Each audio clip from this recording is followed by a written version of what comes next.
Saudara-saudari yang terkasih dalam Kristus, selamat siang untuk kita semua. Selamat siang.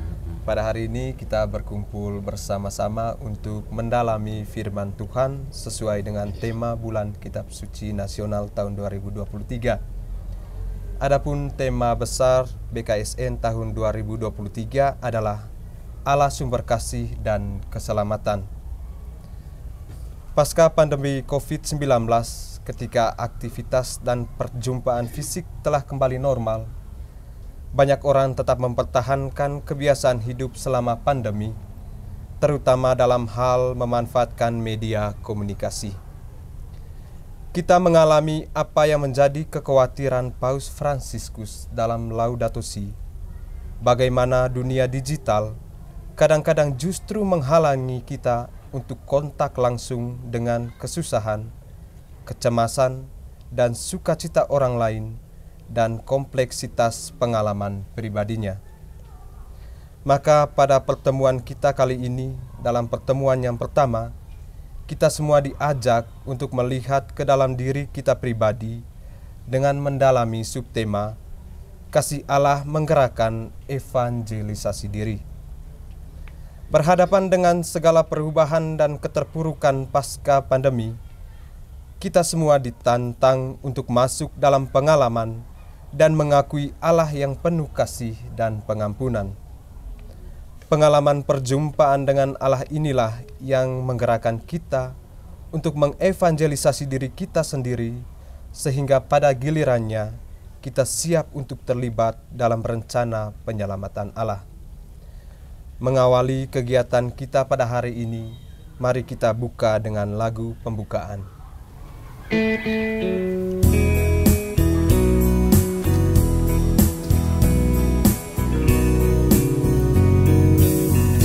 Kasih Allah dicurahkan di dalam hati kita oleh Roh Ilahi, sumber cinta kasih yang dianugerahkan bagi kita.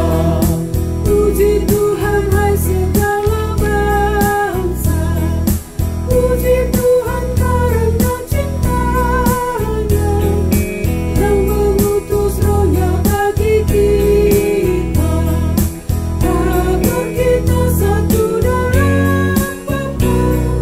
Cinta kasih Allah dicurahkan di dalam hati kita oleh Roh Ilahi, sumber cinta kasih yang dianugerahkan bagi kita.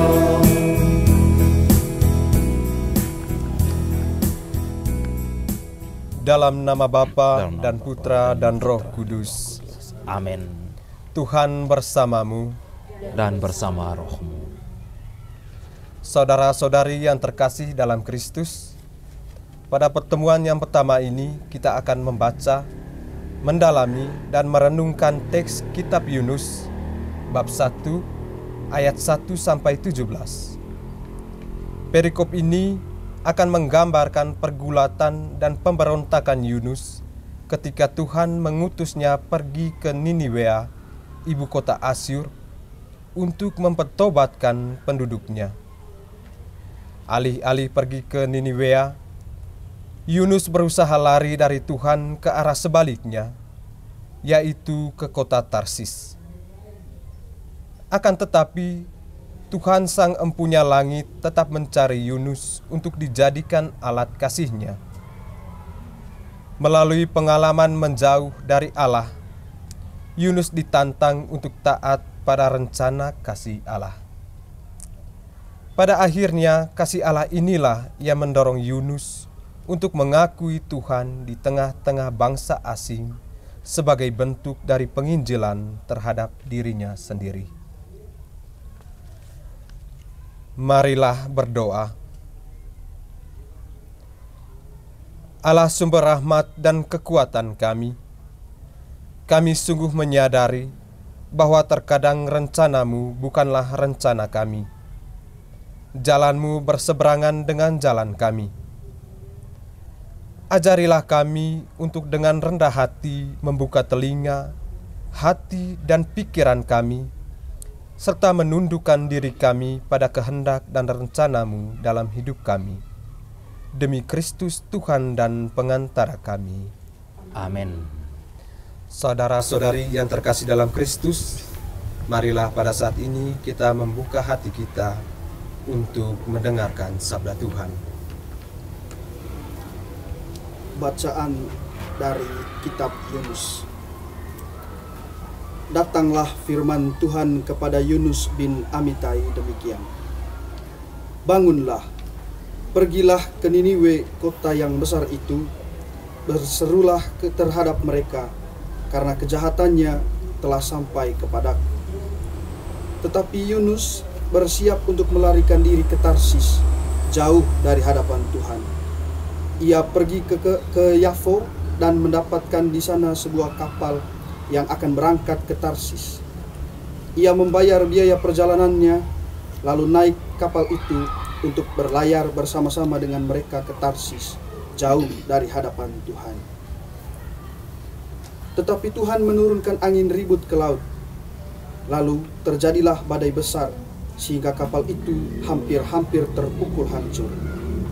Awak kapal itu menjadi takut, masing-masing berteriak kepada Allahnya, dan mereka membuang ke dalam laut segala muatan kapal itu untuk meringankannya. Tetapi Yunus telah turun ke dalam ruangan kapal yang paling bawah, dan berbaring di situ, lalu tertidur dengan nyenyak. Datanglah nahkoda mendapatkannya sambil berkata, "Bagaimana mungkin engkau tidur begitu nyenyak? Bangunlah, berserulah kepada Allahmu, barangkali Allah itu akan mengindahkan kita, sehingga kita tidak binasa." Lalu berkatalah mereka satu sama lain, "Marilah kita buang undi, supaya kita mengetahui karena siapa kita ditimpa oleh malapetaka ini." Mereka membuang undi, dan Yunuslah yang kena undi.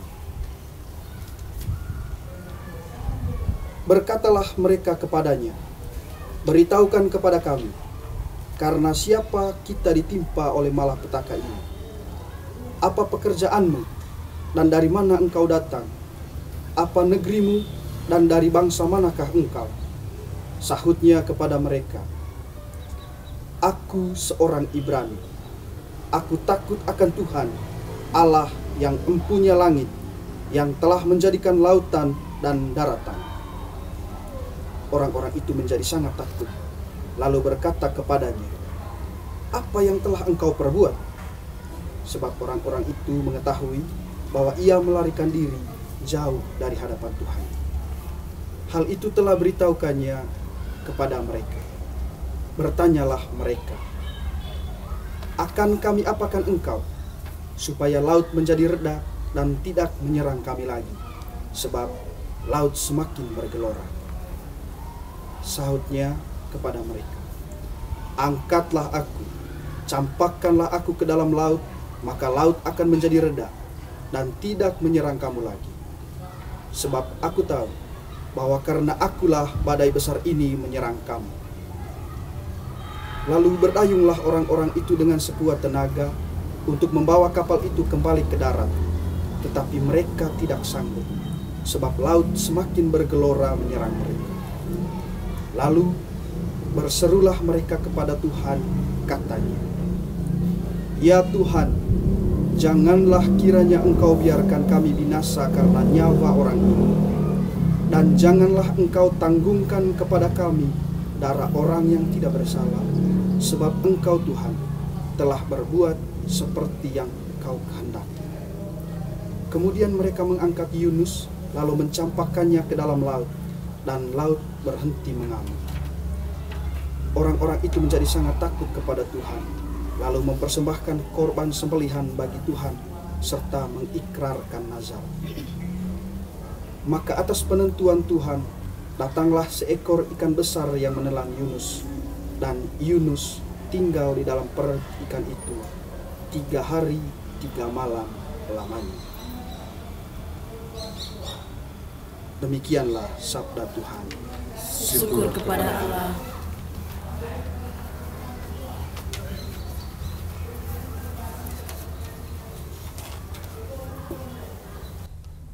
Saudara-saudaraku yang terkasih, kita sudah mendengarkan bersama tadi teks dari kitab Yunus. Bagian mana ya, karena tema bulan kitab suci nasional tahun ini berhubungan dengan kasih. Lalu kalau kita hubungkan dengan teks, bagian mana dalam teks tadi yang bisa kita pakai untuk menunjukkan karakter kasih Allah? Baik Romo, di ayat pertama tadi dijelaskan Allah mengutus Yunus ke kota Niniwe untuk menyerukan pertobatan di sana. Saya kira itu menjadi bagian dari karakter Allah. Ya, ayat ini bisa kita pakai ya untuk menunjukkan karakter kasih Allah. Yang mengapa kita katakan bisa dipakai untuk menunjukkan karakter kasih Allah? Kita bertolak dari situasi pada zaman itu. Setiap bangsa, setiap suku punya Allahnya masing-masing.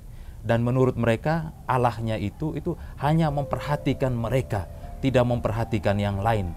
Dia tidak peduli dengan yang lain. Tetapi dalam teks yang kita dengarkan tadi dari ayat 1, ya, di situ Yunus diutus ke Niniwe. Niniwe ini bukan bagian dari bangsa Israel, tetapi di sini diperlihatkan bahwa Allah peduli dengan mereka.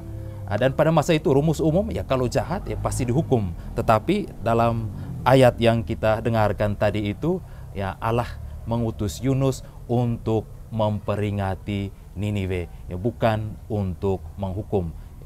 Ini yang bisa kita pakai tadi ya untuk menunjukkan karakter kasih Allah. Allah peduli ya bukan hanya kepada bangsa Israel tetapi juga kepada orang Niniwe. Niniwe ini bisa menjadi perwakilan dari semua bangsa yang bukan Yahudi atau bukan orang Israel. Kasih Allah yang universal ditujukan kepada kita semua. Lalu ya, kalau kita lihat teks tadi ya, dalam perjalanan terjadi badai besar. Apa yang membedakan tanggapan Yunus dengan para awak kapal saat menghadapi badai itu? Kalau awak kapal sendiri Romo, mereka merasa ketakutan dan mereka itu berusaha untuk menyelamatkan kapal dengan membongkar muatannya sehingga kapal menjadi ringan. Sementara Yunus sendiri dia merasa tenang dan tidak peduli dengan situasi yang terjadi. Mungkin itu saja Romo. Ya, itu yang kita lihat dari teks tadi, ya, perbedaan tanggapan antara Yunus dengan para awak kapal ketika menghadapi badai. Ya, para awak kapal kalau kita lihat tadi mereka menjadi takut. Kemudian bukan hanya sekedar takut, mereka juga berseru-seru menyebut nama Allah mereka. Lalu yang berikut juga mereka berusaha untuk meringankan kapal. Ya, mereka tahu ya bisa jadi karena muatan terlalu banyak itu berpengaruh terhadap kondisi kapal. Karena itu mereka berusaha untuk meringankan kapal dengan cara membuang muatan itu ke dalam lautan. Beda dengan Yunus. Yunus tadi memilih untuk turun ke bagian bawah kapal. Ya, kalau kita melihat kata turun ini sudah sejak awal dilakukan oleh Yunus. Ya, ketika Tuhan percayakan dia ke Niniwe, ya, Yunus mengambil arah yang sebaliknya. Mengapa kita katakan mengambil arah yang sebaliknya? Niniwe itu terletak di bagian timur dari Yerusalem. Yerusalem ya, di bagian timur Yerusalem. Sedangkan Tarsis itu di bagian barat dari Yerusalem. Ya, selatan barat. Kalau dalam peta modern sekarang itu di pesisir Spanyol. Yunus sejak awal memilih untuk menjauh dari Tuhan. Dan jalan yang dia pilih yang pertama itu turun. Ya, tadi dalam teks kita dengar dikatakan bahwa dia pergi ke Yafo. Tapi dalam bahasa Ibrani kata yang dipakai itu yarat, artinya dia turun. Itu berarti saat dia ditugaskan oleh Allah itu mereka berada di posisi ketinggian. Dan para pakar kitab suci selalu menunjukkan Yerusalem sebagai tempat itu. Kemudian dia turun ke Yafo dan persis pada masa itu sudah ada pelayaran dari Yafo menuju ke Tarsis. Yang menarik kalau kita melihat tanggapan Yunus. Dia disuruh ke timur, tetapi dia memilih jalan ke barat. Ya, dalam budaya kita, ya timur dan barat itu seringkali juga dipakai untuk menggambarkan kehidupan. Di timur matahari terbit, di barat matahari terbenam. Lalu matahari terbit itu disimbolkan dengan kehidupan, kelahiran, sedangkan matahari terbenam itu simbol akhir hidup manusia atau kematian. Ya. Yunus ketika dipercayakan untuk membawa kehidupan ke timur, memperingati Niniwe, merupakan bagian dari jalan untuk membawa mereka kepada kehidupan. Tetapi Yunus memilih ke barat, memilih pada kematian, dan itu secara konsisten terlihat dalam teks ini. Dia turun ke tempat yang lebih rendah, dan dalam tradisi orang Yahudi, ya kematian itu berkaitan dengan dunia bawah, dunia turun. Tadi dia turun ke Yafo, kemudian dalam peristiwa ini dia turun lagi ke bagian bawah kapal, dan pada bagian akhir dari teks dia akan turun masuk dalam perut ikan besar, masuk dalam kegelapan. Ya, ini simbol dunia kematian dalam dunia hidup orang-orang Yahudi. Ya, itu yang terjadi pada Yunus ini. Ya, ketika yang lain berteriak-teriak memanggil nama Allah mereka, ya Yunus diam-diam saja. Ya, itu berarti dia sungguh-sungguh mau menjauh dari Allahnya. Dia tidak peduli dari Allahnya. Ya, mungkin secara sederhana kita katakan, dia berpikir ya mau mati. Dia tidak peduli lagi dengan yang lain-lain. Dia tidak peduli dengan hidup, karena dia sudah sejak awal memilih itu melalui arah yang ia tunjukkan itu. Yaitu yang bisa kita lihat berkaitan dengan perbedaan tanggapan antara Yunus dengan para awak kapal. Apa yang terjadi pada Yunus dan awak kapal pada bagian-bagian akhir cerita tadi? Ipin.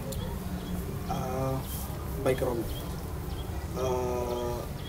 pada bagian akhir perikop tadi diceritakan bahwa orang-orang itu menyerukan nazar kepada Tuhan. Memang sebelum itu mereka ada diskusi akan apakan Yunus, begitu Romo. Mereka membuang Yunus ke laut, lalu setelah itu mereka berusaha untuk membawa kapal ke daratan, Romo, dan sepanjang itu juga mereka menyerukan nazar. Seingat saya. Ya, pada bagian akhir tadi kita melihat dua hal yang berbeda juga. Para awak kapal tadi selamat, sedangkan Yunus dia diterkam oleh seekor ikan besar. Ya, ini perbedaan. Ya, selamat dan ya Yunus masuk dalam kegelapan. Kan dalam perut ikan itu ya kegelapan. Ya, bisa kita katakan para awak kapal ini mengalami itu, keselamatan itu ya sebagai berkat yang mereka terima dari sikap mereka dalam keseluruhan teks tadi. Ya, kita dengarkan tadi ketika badai besar mereka berteriak memohon kepada Allah mereka. Itu berarti mereka merasa bahwa ada kekuatan yang lebih besar yang bisa mereka andalkan. Lalu kemudian ya ketika kepada Allah mereka berseru, mereka melihat tidak ada perubahan situasi, mereka punya keyakinan Allahnya Yunus yang pasti bisa membantu mereka. Memang kalau kita lihat Yunus dalam dialog dengan mereka itu sedikit berubah. Arti kalau pada bagian awal tadi kita katakan dia menjauh, tidak peduli dengan Tuhan Allah. Tapi dalam dialog dengan para awak kapal tadi dia sedikit membuka hatinya. Dari mana kita tahu bahwa dia sedikit membuka hatinya? Dia bercerita tentang siapa Allahnya. Dia katakan Tuhan semesta langit yang menciptakan daratan dan lautan. Itu berarti pada bagian ini Yunus mengevangelisasi para awak kapal tadi. Para awak kapal yang notabene dari sudut pandang orang-orang Ibrani, orang-orang Yahudi itu orang kafir. Ya, tetapi mereka punya keyakinan pada Allahnya Yunus, dan kemudian ketika Yunus memperkenalkan Allahnya, ya para awak kapal ini memberikan tanggapan positif tentang itu. Ya, sementara Yunus, ya memang dalam pernyataan Yunus ini ada satu hal yang bertentangan. bagian mana yang bisa kita katakan bertentangan? Dia katakan ini, saya ini orang Ibrani, saya takut akan Tuhan. Ya, takut akan Tuhan dalam tradisi kebijaksanaan orang Yahudi itu merupakan ciri orang bijaksana. Orang bijaksana takut akan Tuhan. Apa petunjuknya bahwa dia takut akan Tuhan? Dia taat pada hukum Tuhan. Dia mendengarkan Tuhan. Dia membiarkan dirinya dituntun dan dibimbing oleh Tuhan sendiri. Tapi Yunus, dia tahu itu, sadar itu, tapi dia tidak perlihatkan itu ketika dia menolak apa yang Tuhan percayakan kepadanya. Lalu ketika yang lain berteriak, berseru, dia diam-diam saja, ya, tidak ingat lagi Tuhannya. Lalu pada akhirnya ya Yunus mengalami itu tadi, dia masuk dalam kegelapan, sedangkan para awak kapal tadi ya itu mereka mengalami keselamatan. Ya, dari kisah Yunus ini ya terlihat ya bagaimana kita hendaknya memosisikan diri di hadapan Allah, ya, bahwa kita itu harus membangun hidup di atas dasar bahwa betapa pentingnya kehadiran Allah dalam hidup kita. Lalu betapa penting juga untuk membangun hidup bersama dengan Allah, dekat dengan Allah. Ya. Memilih untuk menjauh dari Allah, yaitu berarti kita sedang memilih jalan menuju kehancuran sebagaimana yang dialami oleh Yunus. Ya, sekali lagi saudara-saudaraku yang terkasih, ya, dari kisah Yunus tadi ketika dikatakan ya dalam tema kita evangelisasi diri. Ya, evangelisasi diri boleh kita katakan ya bagaimana kita membentuk diri kita secara terus-menerus dalam jalan iman yang berpusat pada Kristus, supaya kita bisa memahami kasih Allah, hidup di dalamnya, dan memperlihatkan itu dalam kehidupan kita setiap hari. Baik, terima kasih Romo. Saudara-saudari, mari pada saat ini secara bersama-sama kita nyanyikan lagu Dayung di Arus.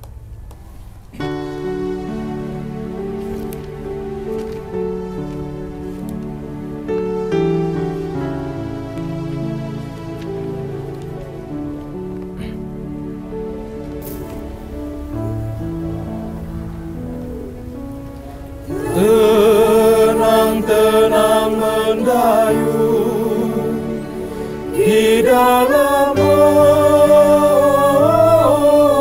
ombak selepas pantai.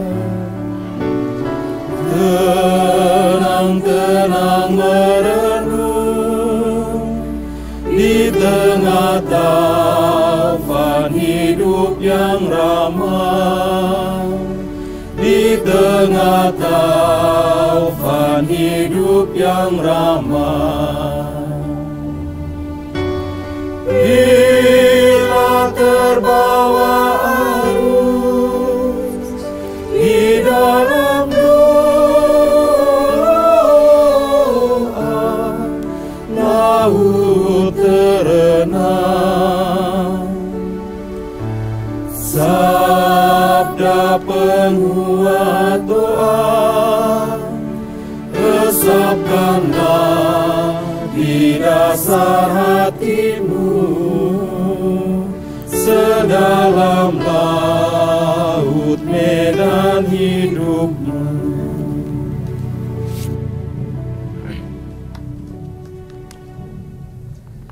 Setelah kita mendengarkan sabda Tuhan dan mendalaminya secara bersama, marilah pada saat ini kita bertanya kepada diri sendiri dan berusaha membangun aksi nyata dengan bantuan pertanyaan-pertanyaan berikut ini. Bertolak dari pengalaman awak kapal yang terombang-ambing di tengah laut dan berseru-seru kepada ilah mereka, apakah saya juga ingat akan Allah dan berseru kepadanya ketika dihadapkan pada badai kehidupan?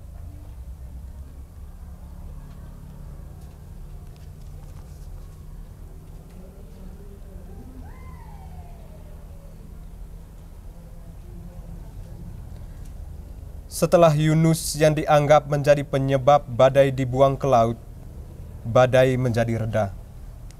Dapatkah saya menemukan sumber-sumber dosa yang menjadi penyebab badai dalam diri, keluarga, masyarakat, atau bangsa saya? Beranikah saya membuangnya?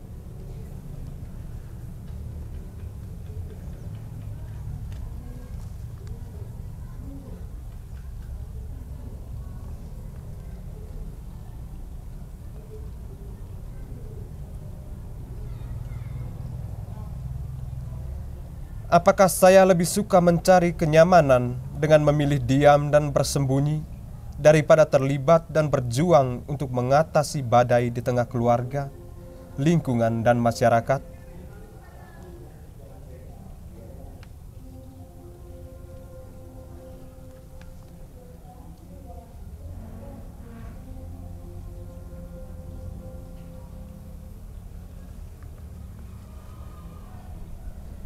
Apakah saya mampu mengevangelisasi diri sendiri sehingga pada gilirannya saya siap untuk terlibat dalam rencana penyelamatan Allah di kehidupan sehari-hari?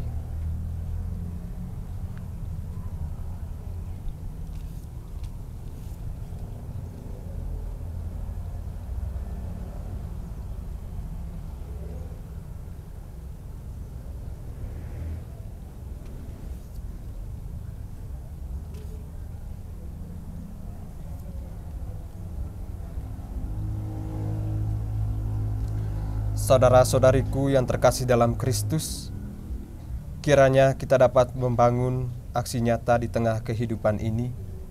Dan untuk mengungkapkan niat untuk melakukan aksi nyata ini, marilah pada saat ini kita menyampaikan doa-doa permohonan kepada Allah dan memohon agar kita bersedia menerima tugas dan perutusan dalam lingkungan dan masyarakat kita. Allah Bapa yang Maha Baik, bantulah kami untuk setia mendengar sabda Putra-Mu, menghayati dan melaksanakan dalam hidup sehari-hari. Marilah kita memohon. Kabulkanlah doa kami ya Tuhan. Kami mohon, pimpinlah kami dengan Roh Kudus, agar mampu memberi kesaksian tentang kerajaan Allah melalui perkataan dan karya nyata bagi sesama dalam lingkungan sekitar kami. Kami mohon, Kabulkanlah doa kami ya Tuhan. Gerakkanlah hati orang-orang muda untuk mengambil bagian dalam karya perwartaan gereja bagi dunia sekarang, terutama dalam memperjuangkan keadilan dan keutuhan ciptaan-Mu. Marilah kita memohon, Kabulkanlah doa kami ya Tuhan. Saudara-saudari yang terkasih dalam Kristus, marilah kita menyatukan segala niat aksi nyata kita dan segala doa kita dengan doa yang diajarkan Kristus kepada kita. Bapa kami yang ada di surga, dimuliakanlah nama-Mu, datanglah kerajaan-Mu, jadilah kehendak-Mu di atas bumi seperti dalam surga. Berilah kami rezeki pada hari ini, dan ampunilah kesalahan kami, seperti kami pun mengampuni yang bersalah kepada kami. Dan janganlah masukkan kami ke dalam pencobaan, tetapi bebaskanlah kami dari yang jahat. Amin. Marilah kita berdoa. Allah Bapa yang penuh kasih, kami bersyukur atas perlindungan dan penyertaan-Mu sepanjang kegiatan sharing kami pada hari ini. Kami mohon mampukanlah kami mendengarkan dan memahami suara-Mu serta taat pada kehendak-Mu. Semoga Engkau senantiasa memperbarui hidup kami, sehingga kami mampu menjalankan peran kami dengan baik dalam mewartakan kebenaran firman-Mu ya Tuhan. Demi Kristus Tuhan dan pengantara kami. Amin. Marilah kita memohon berkat Tuhan. Kita mohon berkat Tuhan melalui Romo Stanis. Tuhan bersamamu. Dan bersama rohmu. Kita sekalian, hidup kita teristimewa, usaha-usaha kita untuk menunjukkan kasih Allah diberkati Bapa dan Putra dan Roh Kudus. Amin. Lagu.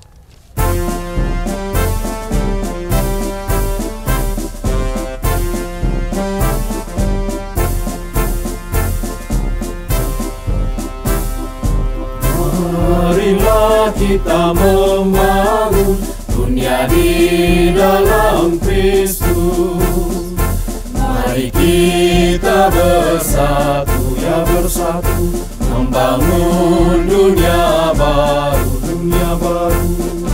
Marilah kita membangun dunia di dalam Kristus. Ekonomi sejahtera, ya sejahtera, adil dan ekologis, ekologis.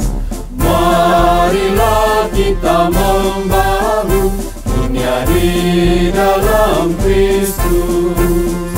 Bekerja sekerasnya, ya kerjamu, nampakkan karya Kristus, karya Kristus. Marilah kita membangun dunia di dalam